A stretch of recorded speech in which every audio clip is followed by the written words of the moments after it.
going on, everyone? What's happening? How are you today? Friday, ending the week off strong. It kind of sucks not having Sixers basketball. I'll tell you that for free. When I'm watching some of these other teams play, it's starting to hit me like, damn, when I'm watching last night, I'm watching the Phoenix Suns, I'm watching the Clippers. I'm like, damn, man, damn. I am enjoying this hockey, though. I'm not going to lie. We're going to have an Open Ice Hits episode up pretty soon here, I think, because tomorrow's game 7. Or tonight's game 7. Tonight's game 7. So we're probably going to have an Open Ice Hits episode up tomorrow morning. I think we're going to do a weekend episode because Durso was on a little bit of some vacay. We're getting back into the swing of things. So we're going to do that. But what's going on, everyone? What's happening? What's going on? Let's enjoy ourselves a little cup of coffee here, huh? Let's enjoy ourselves some coffee here before we dive into the action. Incredible. A lot of comments here on the Montreal Canadiens.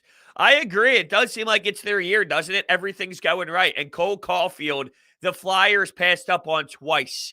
They could have drafted him early, and then they traded down. And when they traded down, they could have drafted him again, and they did not take him both times. The dude scored 72 goals. 72 goals in one season, and they decided to pass up on that type of talent. And you can actually go back to my Flyers drafted Cam York over Cole Caulfield video that I put up. And at the time, I was disgusted with the Flyers for their decision-making. So, just brutal.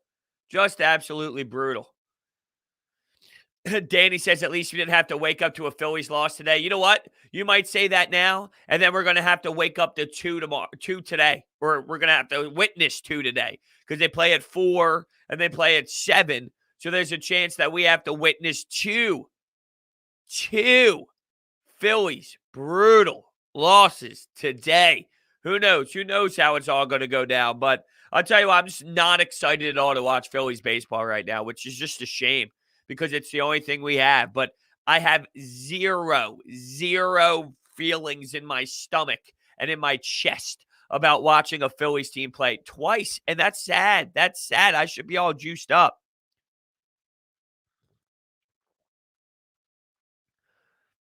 Look, I get it. Cam York is going to be a good player. I don't think he's going to stink. He could possibly fill out that third or fourth role with your defensive pairing. But this kid is game changing. This kid is franchise changing. This kid is, I need to watch the Flyers. That's what it is. No one goes, I need to watch the Flyers because of Cam York. This kid's a spark. This kid's a legitimate, I have to watch him play.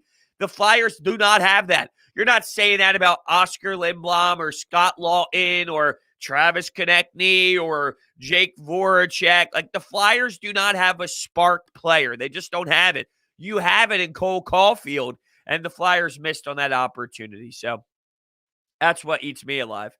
Birdman wants to know who I think is winning tonight, the Bucks or the Hawks. Probably the Bucks, but this Hawks team, don't rule it out because look, I mean, they talk about it every single damn day, it seems, on ESPN.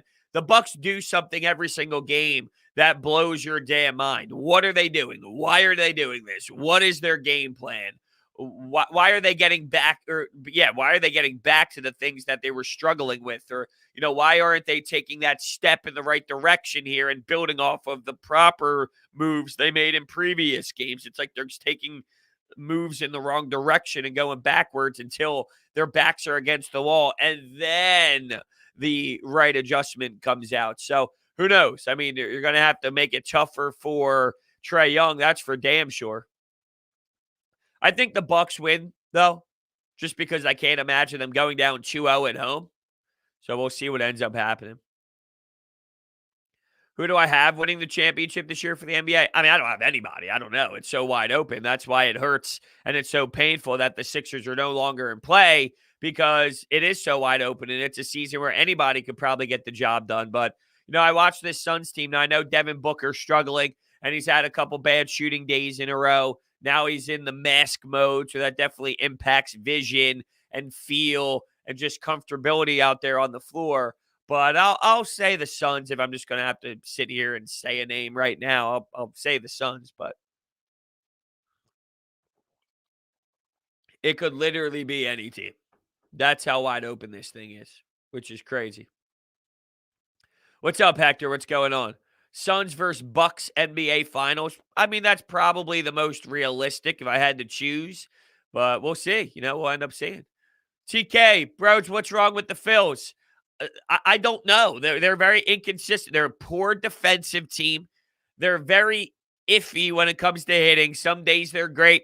Some days they're awful. Their starting pitching isn't consistent, and their bullpen's not consistent, and they don't have a closer that they can rely on when they do have a lead in the ninth inning, that they need someone to get guys out. So there's your answer. There's about 5 or 6 different brutal things happening with this franchise, and normally that will lead to a lot of failures, a lot of poor play, a lot of losses, and it sucks. It really does suck. I haven't felt this brutal about a Phillies baseball team in June in a little bit of time. Normally by August, by the end of July, maybe we realize, okay, this team is miserable and they're out of it.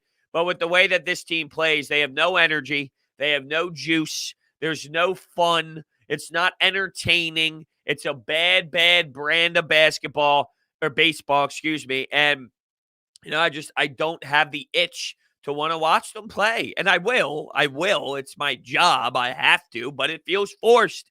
It's not I want to, it's I have to. And there's a big difference when doing this, unfortunately. Anthony says they better not lose both games today. This is a huge series. I mean, this series is monstrous. You're going up against the New York Mets. You're how many games back of them? The last time I checked, they were 4 games back. They might be 5 games back at this point. Where are they? They're 5 games back at this point. They're 34 and 37, 5 games back. And by the way, how about that no-hitter last night? There was actually a no-hitter with the Chicago Cubs, but I was going to say the Nick Pivetta no-hitter after 6 2/3. Was it 6 2/3 or was it might have been 7 1/3. Let's see. That's right. Your boy, Nick Pivetta, ended up having a no-hitter yesterday, and they yanked him. He went 6 2/3, had 8 strikeouts, walked 2, had 100 pitches, and then they yanked Nick Pivetta, and they end up losing on the wild pitcher, pass ball, and a crazy play at the plate. But how about that? Your boy Nick Pivetta seriously almost had a no-hitter, but his pitch count was too high. They yanked him. Sickening. Absolutely sickening. Yeah, the Cubs had a combined no-no. Doesn't have the same impact, though. When you see a combined no-hitter, especially in today's era where there's a no-hitter every single damn day, this doesn't have the same impact, which is crazy. It drives Connor crazy how guys leave Philly and do well. There is this problem with that for sure. I don't really give a damn about Nick Pivetta that he's succeeding, but yeah, if you want to say that there's a correlation between being in the worst franchise in the history of Major League Baseball and someone leaving this city and having success, sure, I can see how there probably is a correlation there, and it's disturbing. How about this, though? I'll talk about this a little bit more and expand later on as I continue to talk about the Phillies, especially if there's another blown opportunity at some point here moving forward. But I was listening to Mikey Miss yesterday, and Ben Davis was on as a guest. And one of the things that was brought up is, what are you going to do with Hector Neris, and what can you do closing out games? And he mentioned Spencer Howard. Because Spencer Howard is so damn electric in the first couple of innings, and he gets up, he warms up, he comes in the first, bang, it's beautiful. Why not try him? Because it can't be any worse than Hector Neris. Now, I don't think the Phillies are going to do that. It doesn't seem like they're just going to magically throw him into a role. In that role, they're clearly limiting him with innings, and they're babying him like he's a child, and they're afraid to put him out there in certain moments. So you're telling me in a high leverage game on the line, a 1-run game, they're going to toss Spencer Howard out there? Probably not. My guess would be no. But I understand the concept behind it. He thrives early. He'll give you 95, 96, 90, high 90s early in his outing. It drops 6 miles per hour by the third inning, but you don't have to worry about that. And maybe that's something that he can thrive in. I don't know. I thought it was interesting because I never thought of Spencer Howard doing it. But maybe it's something that you can you can look into. That's the thing, you know? Saul is from Montreal. We haven't even won the cup, and downtown was a disaster. Riots and police cars all flipped over. I saw a bunch of different clips going around of the city going crazy. I'm rooting for the Canadians, man.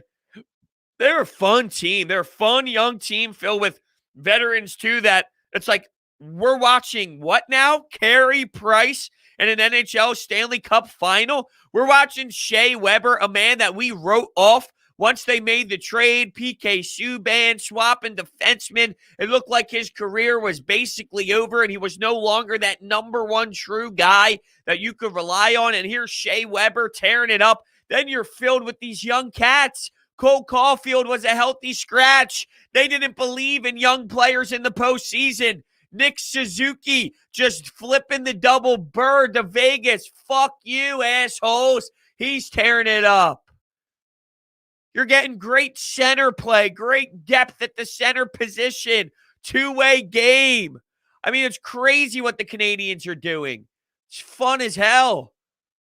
Whether they play the Islanders or play the Tampa Bay Lightning, it's going to be hard for me to root against Montreal because they're just amazing. The only thing I wish is they could pack that Bell Center a little bit more because the impact of the fans not being there, it does hurt me a bit. Now, it's getting louder. There's more fans involved in Canada, of course, but it's not the same as going to a packed 20,000 person barn. So, yeah. Brodes, have you seen what DeGrom has been doing? Of course. We think I live under a rock. Jacob DeGrom is absolutely ridiculous. He's pitching lights out. What he's doing, it seems like he's a robot. He's not even a human being. He's consistently giving you 102, 101, 102, and then here comes a nasty-ass slider, and then another slider, and another slider, and then a high fastball, and another slider. It's absolutely insane what he's doing. I wonder what his ERA is down to at this point. The last time I checked, it was somewhere around along the lines of like 0.05. And now it is, I think it was did I say 0.05? Nope, not that low. That's a little aggressive. I thought it was somewhere around 0.56 the last time I looked.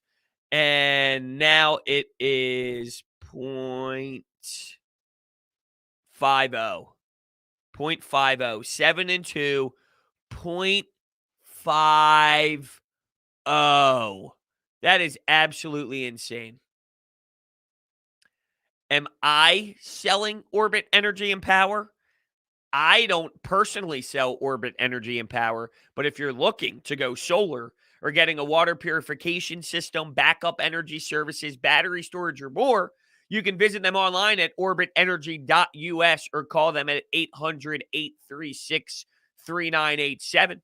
They do a phenomenal job. They are home to your solar experts. They've been in the business for over 20 plus years. Their team has been, and they do a phenomenal job. So you should reach out to them. Orbitenergy.us is their website for all of their information. You were actually at a game at the Bell Center? That's unreal. So I lived in Vermont for a couple years when I was playing juniors, and that's clearly very close to Montreal. But at the time, I couldn't get my passport. I didn't have one that was up to date, and by the time I was going to try and get one to go to a game or just to go to Montreal in general, because that's a crazy-ass city and a really fun time, I never got the chance to do it. I'm a little bummed out about it, although I could easily make that trip. It's not like it's outrageous to go that way. But yeah, that's definitely something I want to check off my bucket list, would be going to a Montreal Canadiens game at the Bell Center. There's a lot of trips I want to make. The more and more I think about it, I don't know if you guys know who Susie Hunter is, but she's a big baseball fan. She likes the Phillies as well. She's pretty big on Twitter and social media. Right now, she's doing a trip where she's going to every baseball park and she's going to every MLB stadium, and she's doing a trip around the country. And I really want to do that. I mean, that would be unreal. I just know that that's not a possibility. But I would love to try and like focusing on maybe as I do this a little bit more now that things are opening up. But I want to go to all these games. I want to hit the road and really go to away games in the NHL and the NBA and Major League Baseball all throughout, to be honest with you.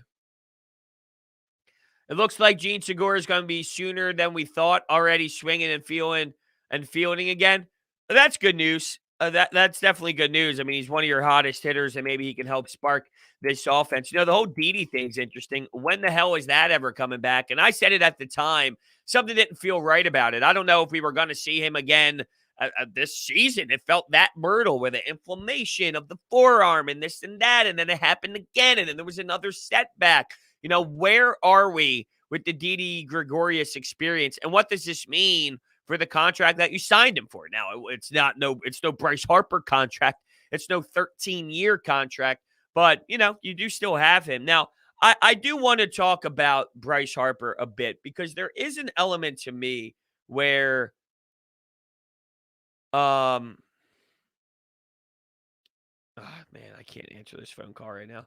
There is an element to me where, as much as I would do the contract over, this isn't the Phillies screwed up by signing Bryce Harper conversation, because that's nonsense. The Phillies did not screw up by signing him to $25 million AAV in a baseball league where guys are getting $400 million contracts now and guys are getting paid in the high $30 million per year. That's not the conversation. Signing Bryce Harper was not a disaster and was not a horrendous move to make. But I will admit that just in terms of it popping, like, I no longer feel when Bryce is up to bat. And I think it's not so much Bryce. I think it's where the team is. I think this goes back to more of the conversation we were having prior, where the team is it's boring. They don't play a good style of baseball. They're not fun to watch. They're not an entertaining team. So but it does impact the way I feel about Bryce, because when Bryce is up to bat now and when Bryce is playing, I don't feel that urge of, I need to see him play. I have to go watch Bryce Harper. I demand it to sit in front of the TV to see this at-bat by Bryce. If they were a good team and they were 7 games over 500, I would probably feel that way. So it's not a Bryce thing. I'm talking myself like out loud. I'm talking myself in this conversation. I'm talking to myself. And I think that's basically where it stems from. Just the team is hot garbage and the manager's not to like. And there's a lot of personalities not to like. And they make a lot of mistakes, simple, basic, standard little league mistakes that really piss you off. So I think it all really goes from there. But I don't have that urge to watch Bryce play like that. I just don't. Brodes, go to a home Mets game at Citi Field. Yeah, that is something I definitely want to do. I want to go to Yankee Stadium. I want to go to Fenway. There's a lot of things that I want to do. The coolest NHL arena? I've only been to the Wells Fargo Center and the TD Garden. I'm trying to think other ones that I've been to. Those might have been the only two. There might be one that I'm thinking of. A lot of college hockey arenas. Harper's 10 solo shot. Yeah, a lot of that early. Well, remember, he was injured. So he was hit by that pitch. Then he ended up being injured and being put on the IL. And prior to that, you had the worst. Andrew McCutcheon sucked at the leadoff position. So they were horrendously miserable in front of him. They were struggling. They couldn't get on base prior. So it was more telling, not so much him and his failures at the plate. It ends up being that nobody could get on base in front of him. That was the biggest problem earlier in the season, so that definitely was an issue. If the Sixers were in it, would they be the championship favorites? I don't think so.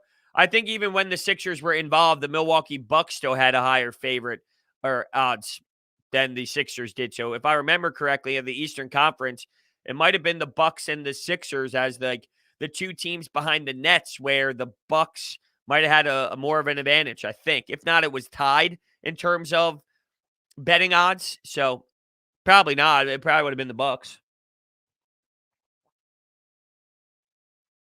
Probably still would have been the Bucks. Would have been close, but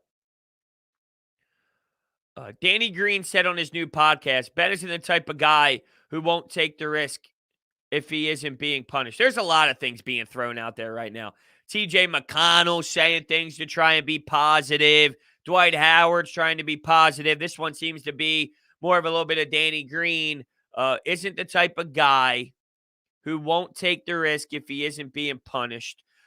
Look, I'm done with it. I'm done with it. He's not going to change. It's been too long to think that there's just, and I hate to do this, right? Because it feels like every day it's the same damn thing. Ben Simmons this, Ben Simmons that. Rich Paul came in but unfortunately, that's where the conversation is right now. That's the hot topic. The Sixers failed as a number 1 seed to get out of the second round and lost to an Atlanta Hawks team that they should have buried. Regardless how well Trae Young is playing, the Sixers should have abused the Atlanta Hawks and won. There's no denying that.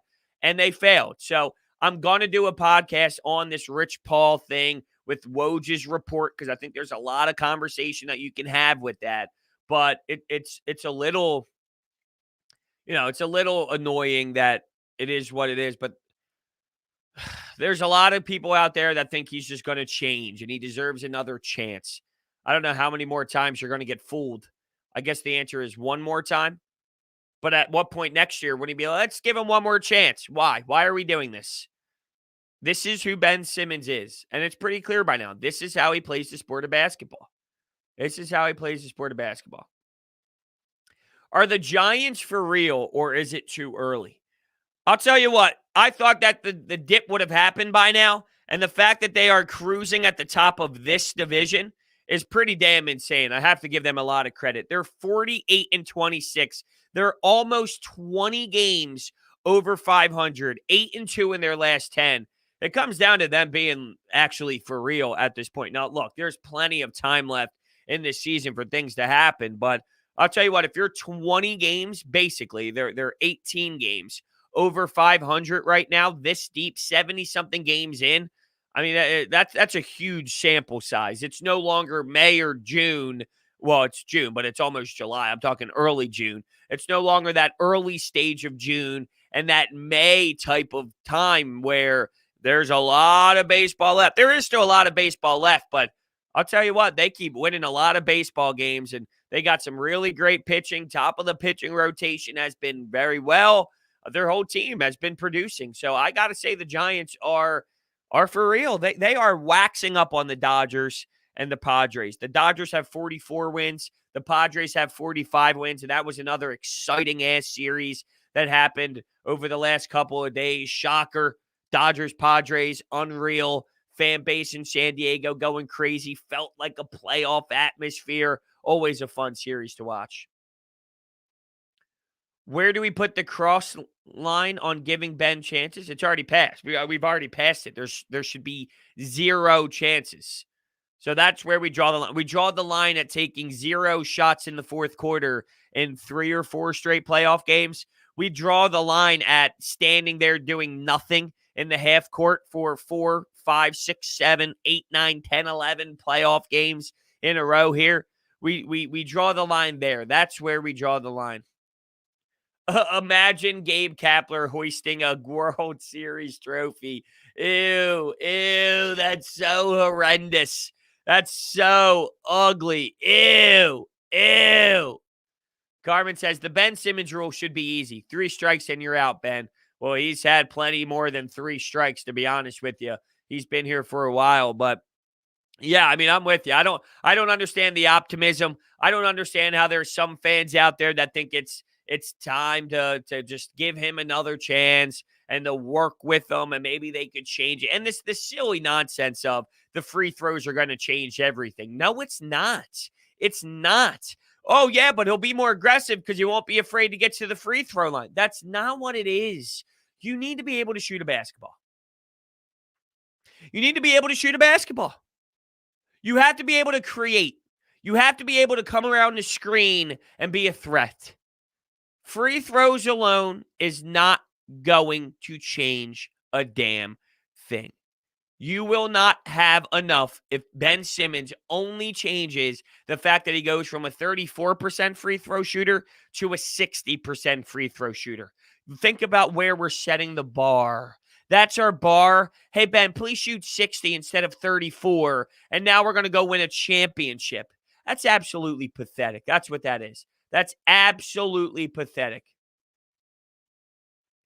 Zach thinks that Ben is going to be on the roster at the start of next season. There's a chance. I mean, I'm not naive here. There's a chance, but I bet you they're doing their shopping. Rich Paul having that talk and having that dialogue with Daryl Morey and the Sixers organization is basically everything you need to know.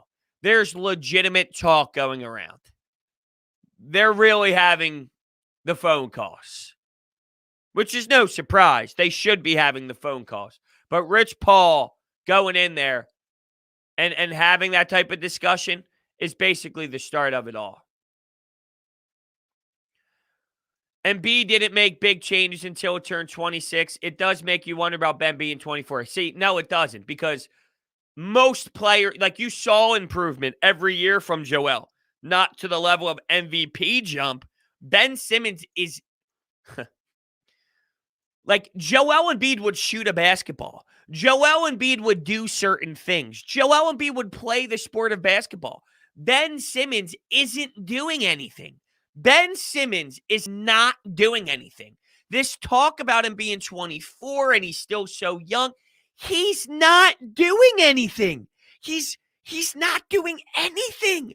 These younger players that, well, they're still young and they're still learning, like Donovan Mitchell. Look how far Donovan Mitchell has come, even though he's still young and the Utah Jazz are losing. You have something to hold your hat on with Donovan Mitchell. Ben Simmons is not shooting a basketball. He doesn't shoot a basketball. Like, he doesn't shoot a basketball, but he's only 24. He doesn't do anything. He doesn't do anything. He does nothing, like actually nothing in one side of the game.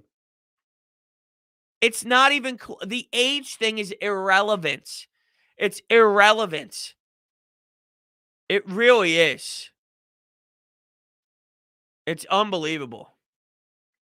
Yeah, I agree, Jay, that Ben has regressed on the offensive side in pretty much every single way. Every way, every year.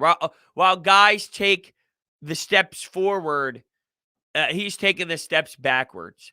Connor comes back to, I just mean in terms of mental maturity. I mean, at 24, and he'll be 25, by the way, pretty damn soon.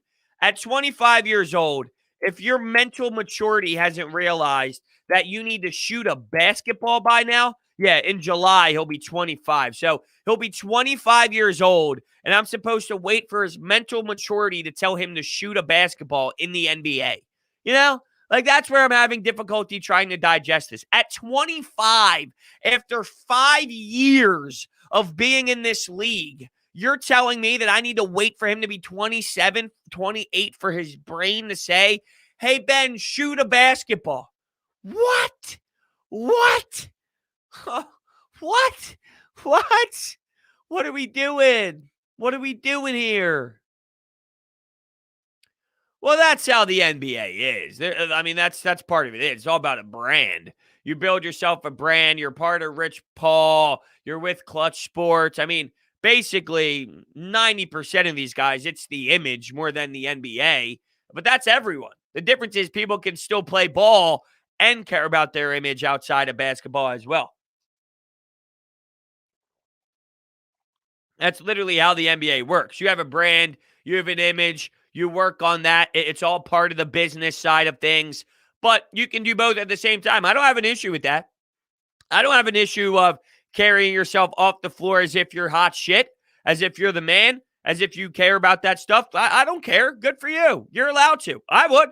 If I'm being honest, I'd give a damn about myself off the floor, and I'd care about the money and the cars and the hot women and all the items that I'm buying and the expensive shit that I'm buying. Hell yeah, I would. But I'd also care about ball. I do both. Jose says Maxey has the heart when driving in the paint, no worries of getting fouled, and takes his open shot opportunities. 99.9% of the league does that. It's not just Maxey. 99.9% of the damn league does that. It comes down to the 0.1% of Ben Simmons. You have to yell at guys to stop shooting. Yo, dude, stop shooting. You stink. Stop shooting. It's not the time. You're bad. While you have Ben, dude, shoot bad shots. Please, I beg of you to shoot the worst shots I've ever seen in my life. Please. That's where we're at with Ben. Michael says, get him out of Philly. I agree. I don't think there's anything coming back. At this point, there's too much angst involved. Like, this is the one I think is funny. If he sucks, trade him after you see that he doesn't get any better. Excuse me? You think his value is low now? And you want to wait until next year to see if he shoots, which he won't. You're an idiot to think he's just going to start shooting. And then trade him at the trade deadline next season where his value would be even worse. And now it's right now you have the maybe he hit rock bottom. Maybe he'll start shooting again. Maybe you can get him to be more offensive. That's what the other organizations are maybe thinking if you're lucky. And that is where you can take your shot on some value. Where if you bring him back next season to try and do this again, well, then it's all lost. Now, at what point is, okay, now 6 years and he's still not doing it? You talk about value being low. Come on now. Just a joke. Ben Simmons' shooting situation is like construction worker who refuses to use a hammer. I mean, it's like an NBA basketball player who refuses to shoot a basketball. That's what it's like. It's like an NBA basketball player that is afraid to shoot a basketball player. Ben Simmons, half a season, if he doesn't progress, bench him the rest and not have him play. You can't do that. You're just going to have Ben Simmons making $30 million and not playing 50 regular season games, benching him for 60 of your 82 playoff games. It just, that would be, no organization in their right mind would do that. At that point, you should have traded him. Then you're basically admitting we fucked up and we should have never kept him here. And then you really talk about losing value. You can't just say that we're going to keep him, and if he doesn't work, we're going to just start benching him for the rest of the year, and he's never going to play again. I mean, you can't do that at all. No, you don't blow up the whole team, Carmen. Why? There's no way that you just start blowing up the team. You have Joel Embiid. And if you have Joel Embiid, you have a chance to make a serious run. Think about this. Joel Embiid, 4-on-5, just got you to game 7 of the second round. 4-on-5. He played 4-on-5 as a big man. You're not far off from an Eastern Conference Finals push. You're not far off. And we thought that they could have hung in there with the Milwaukee Bucks, even with Ben Simmons in the drama and the horrendous offensive effort. So they're not far off. It's not like they're so bad and in some god-awful, pathetic spot on the floor here. They have to tweak some things, no doubt about it. They got to find a point guard that they can play with legitimately. But no, you don't blow it up. Do I know DJ and RB? Of course I do. 4-on-5 with your best player playing on one leg. Exactly. Fuck no, we don't keep Korkmaz. I'm done with Korkmaz. Fuck no. Get him out of here. I don't want anything to do with Corky. Get a different guy in here. I want a different guy to roast. I'm tired of Korkmaz. We've done Korkmaz enough. It doesn't work, by the way. Like all the Ben Simmons, regular season player. Korkmaz, regular season player. Are we done with this? When he gives you 30 in a regular season game against the Cleveland Cavaliers on a Tuesday night. I mean, the kid doesn't work when you start playing actual competition, okay? It just doesn't work. It's going to be the same thing over and over again. Brodes, you're wrong about Korkmaz. He scored 28. He was making threes. He was awesome. You played the Sacramento Kings, whose defensive rating was the worst in the NBA, and they blow. They're bad. Oh, he had a big game against who? Against who? The Washington Wizards? Whoop-de-damn-do. All right, can we stop with that? There was a time when I roasted Ferk more than Ben. Yeah, for sure. But now it's clear as day that Ben Simmons can't play basketball. So it's both. Michael Miller says, I don't like the rumors of Andrew Wiggins. Yeah, Andrew Wiggins would be a disaster, an absolute disaster of a return. D'Angelo Russell, no. That's where his value is. I mean, look, if your team is constantly losing with Ben Simmons in the second round, we got to stop acting as if Ben Simmons is at the level where you're getting James Harden in return. It's not that that's who he is. Ben Simmons is a player. Like, we're all here screaming, he sucks. He blows. He doesn't play basketball in the half court. So with that, you can't get Harden. You can't get Beal. That's the player that he is. He's a player that stinks on one side of the floor. So those are the type of players that you get in return for a player that stinks. That's reality. Now, I don't want Andrew Wiggins. I think you can do a lot better than Andrew Wiggins, but we're probably in the CJ McCollum territory. That's probably realistic, and I'm okay with that.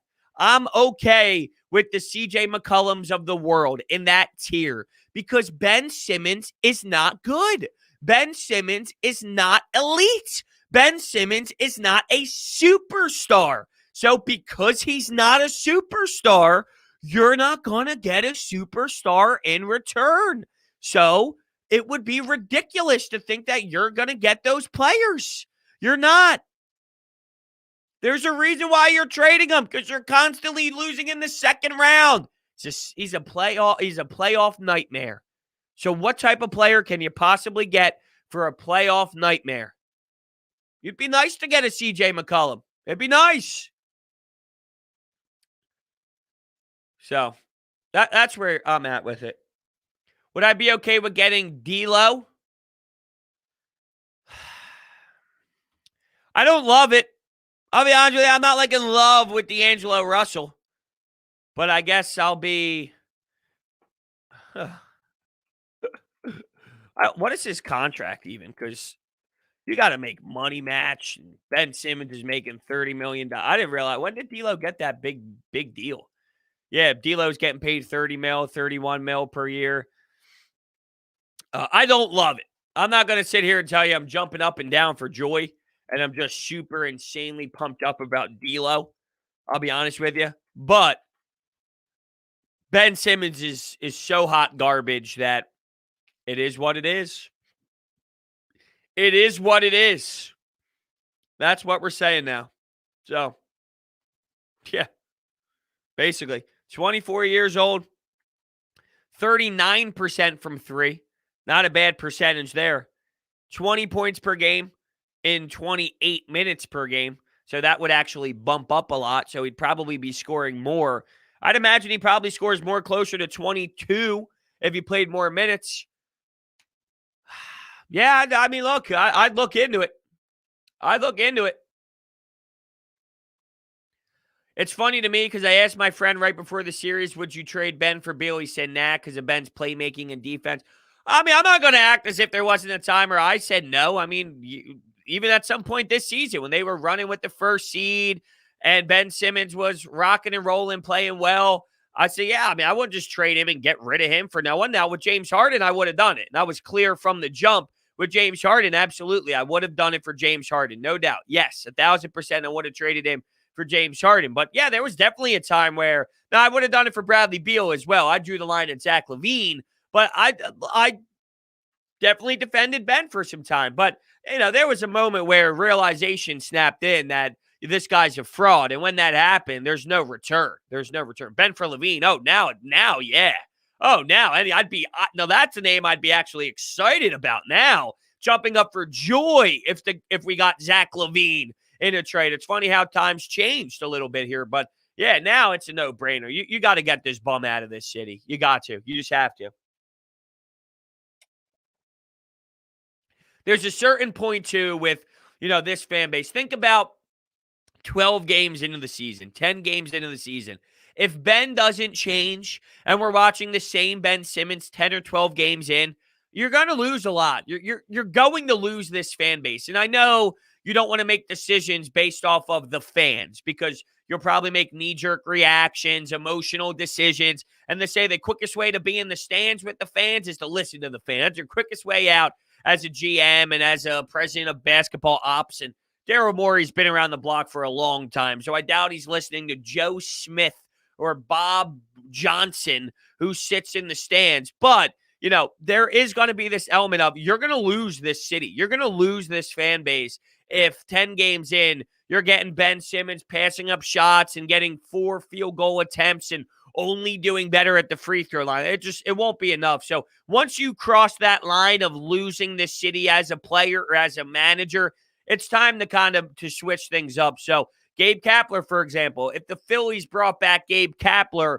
you would have had this fan base just totally gone. And to be fair, they're gone now, even with Joe Girardi, but it would have been even worse with Gabe Kapler and with Carson Wentz. You couldn't have brought him back after everything with last year. Now with Ben, now nothing really compares to the Carson Wentz drama because that hit a whole different level of disturbing and front office turmoil. And that was more internal than it was with the fan base. That's for damn sure. But with Ben, the relationship here now with everyone involved, it's too much. It reached a point.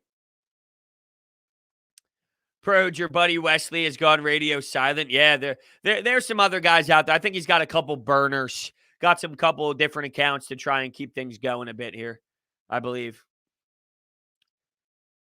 Does CJ really move the needle on this team to get past the second round? Probably not.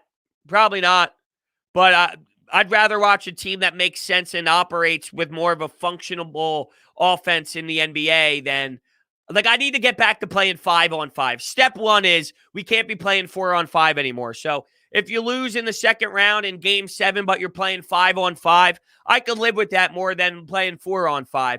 So no, if you have Maxey, McCollum, Curry, which would be a horrendous defensively, and Tobias and Joel, and that's what you run with, it's probably another second round team, but you're playing 5-on-5, and I can live with that more. I'm sick of playing 4-on-5, and there's still moves that could be made with Daryl Morey where maybe you did. I mean, that's not out of the question that the team could maybe play well. You have Danny Green. I know that Doc Rivers mentioned to Danny Green in the next interview that he's going to be back. You have Danny Green in the mix as well. But, yeah, look, in terms of you're losing in the second round with Ben. So what the hell? It's not like you're getting past the second round with Ben, and you're getting stuck there because of Ben. Who knows? Maybe Joel Embiid with proper spacing and a proper point guard can actually get you past the Eastern Conference or get you past the second round of the playoffs with proper spacing where he doesn't have to dribble into the paint area and have 8 turnovers because he's forced to have to do every little thing. Maybe you do get past that second round. Maybe you do. I think it's worth the Sixers to take a package for Ben for top 3 because CJ McCollum, I don't think would help improve the Sixers. Oh, come on. What do you mean it won't help improve the Sixers? How would CJ McCollum not improve the Sixers? You can't have too much shooting in the NBA. You can have another shooter. Now, I know he's had some playoff woes a little bit here, but he's got 20. He's a 40% three-point shooter and averages 23 points per game. And he's going to hurt the Sixers. Come on. You're going to add a 40% shooter who scores 23. You could basically improve Seth. You can put him in Seth Curry's spot and have Seth Curry come off the bench. And that's going to help this or hurt this team? No way.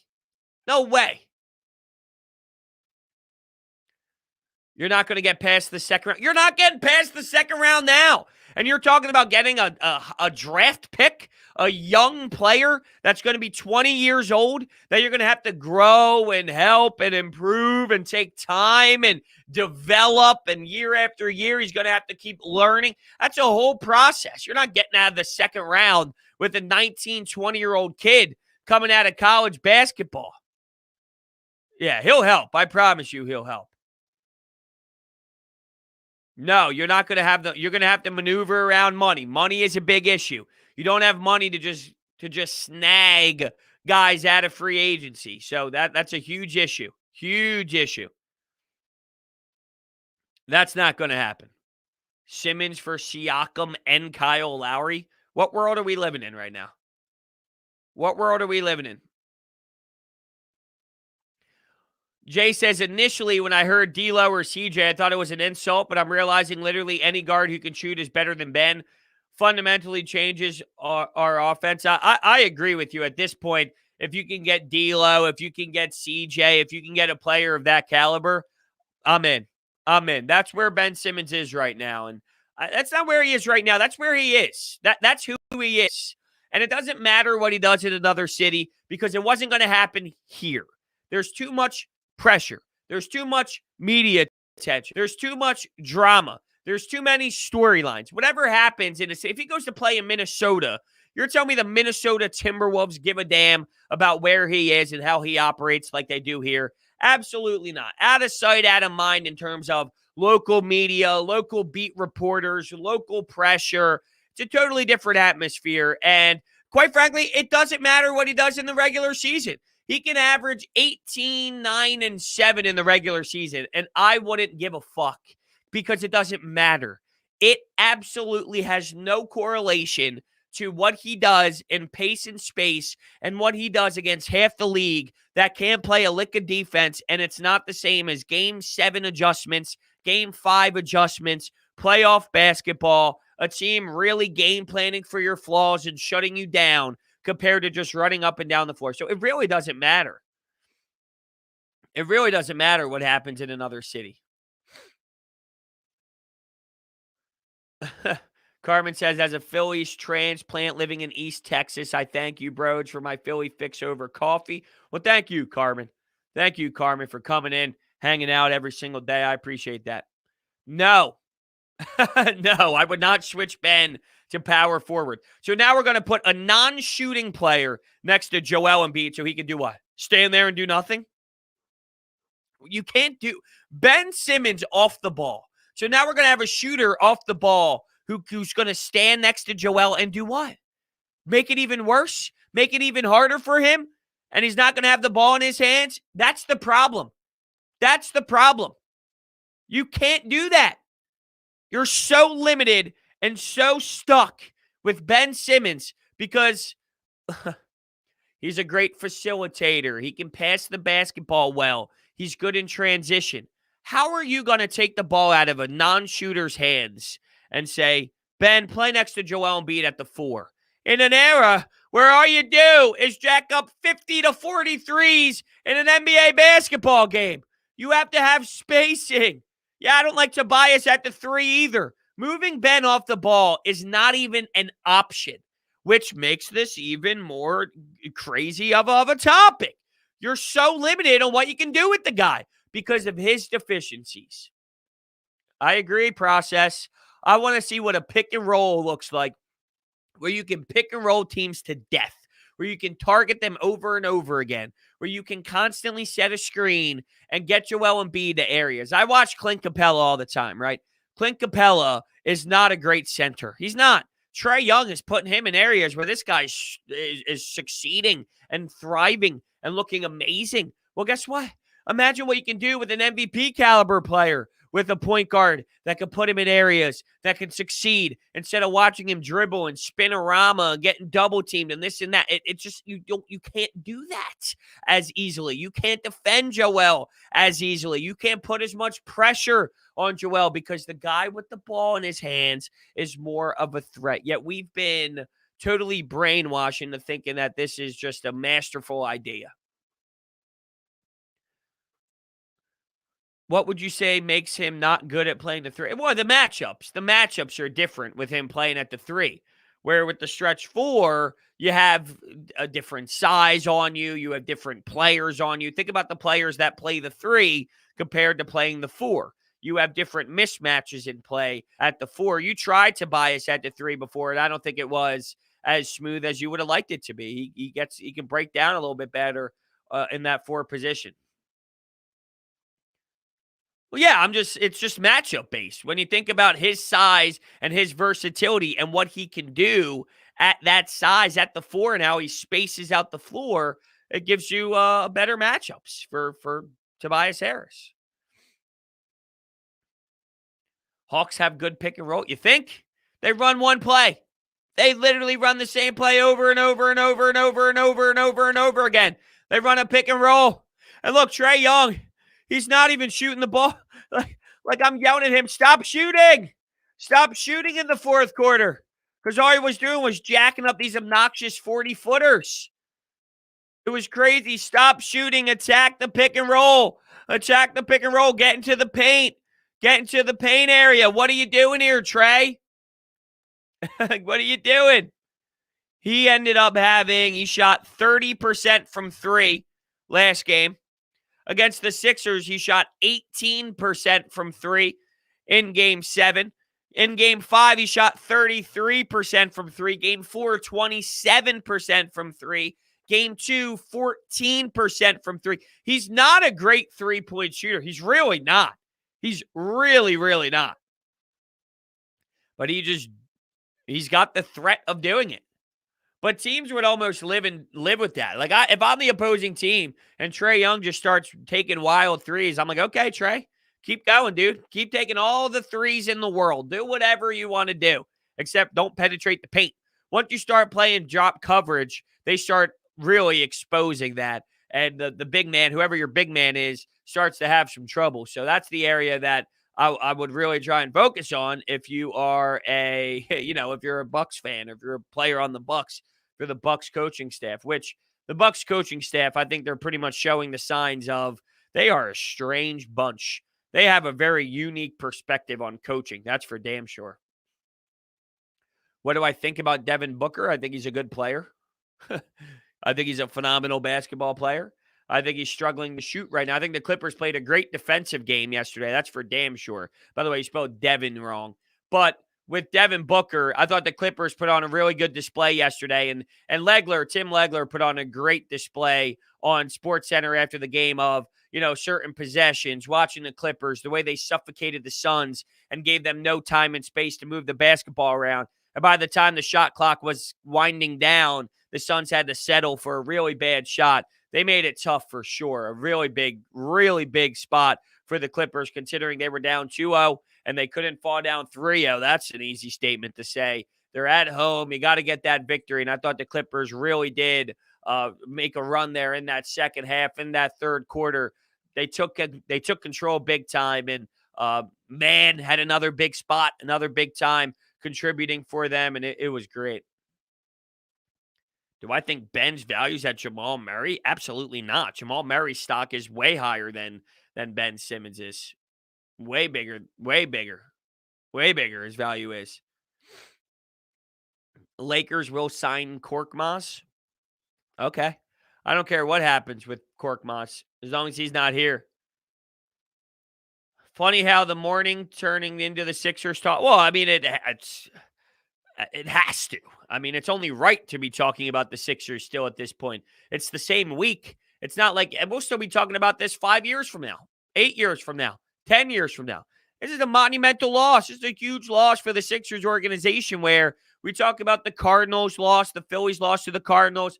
We talk about the last game at the Vet. I mean, this falls in that category of huge, brutal, disgusting, disturbing loss, where we're going to be talking about this for years and years, for the rest of eternity here in Philly. Remember when Ben Simmons sucked and you lost as the number 1 seed to the Atlanta Hawks in Game 7 at home and lost 3 home games that series, and Doc Rivers was abysmal? Yeah, I mean, that's basically what we're going to be talking about for the rest of eternity in this city. Jamal Murray is injured with the ACL. I got you, but it's also 2021 and ACL injuries. Kevin Durant came back from an Achilles and took that Brooklyn Nets team as deep as he possibly could, taking basically every single damn shot. As bad as ACL injuries are and Achilles injuries are, look at Paul George. He had that gruesome, awful, really ugly injury, and now he's balling out for the Clippers. Guys can come back with the way that we have the medical attention now and the rehab and the surgeries and this and that. Coming back from those type of injuries is something that these athletes can do. I'm not going to say with ease, because it's a lot of hard work for them to recover and whatnot. But in terms of when they do get back, you have enough to still succeed and still thrive for sure as an athlete. We as Sixers fans have to come to terms that we do not land top elite tier players. Well, Joel Embiid still is. It's not like Joel Embiid's not a top elite tier player. He's second in the running in MVP this year, and probably would have had it if he just played more games. So I don't think that's necessarily fair to a full degree, because top elite tier play. And also, it's not like, if you're talking about top elite tier, There's not many of them in the league. If you're one of those that just throws that around loosely, well, then shame on you. But if I'm just spitballing off the top of my head, LeBron, Kevin Durant, Kawhi Leonard, Steph Curry, you know, how many of them are there? Is my point. Giannis? Is Paul George top elite tier? I don't put Paul George in the same category as those guys. I don't put Anthony Davis in the same category as those guys. I keep it very small. When I say elite, super elite, elite tier, I'm talking like 5 guys, maybe 5 guys. So out of how many NBA teams? That's where it's different. You think Embiid's going to recruit Beal? He's got to. He's got to start recruiting people. That's for damn sure. He's got to start calling his friends, calling around the league. Yo, let's go. Force your way out because we got to get Ben Simmons out of here because he stinks. And I need to play with a guard that actually knows how to put the rock on the floor and can play. And that can help me out. That can put me in a position to succeed even more. That's what you need. You need Joel to start going in that direction. But all right, everyone, it's 10:02 at this point. I want to thank you all so much for hanging out with me this week on Coffee with Brodes. It was a fun time hanging out with you, but it was a miserable conversation considering the context and the Sixers failing. But I want to thank you all so much for hanging out, and I will catch you guys on Coffee with Brodes next week, Monday, but we'll have some podcasts out over the weekend, talking Phils, talking Sixers. So thank you all, and I'll talk to you guys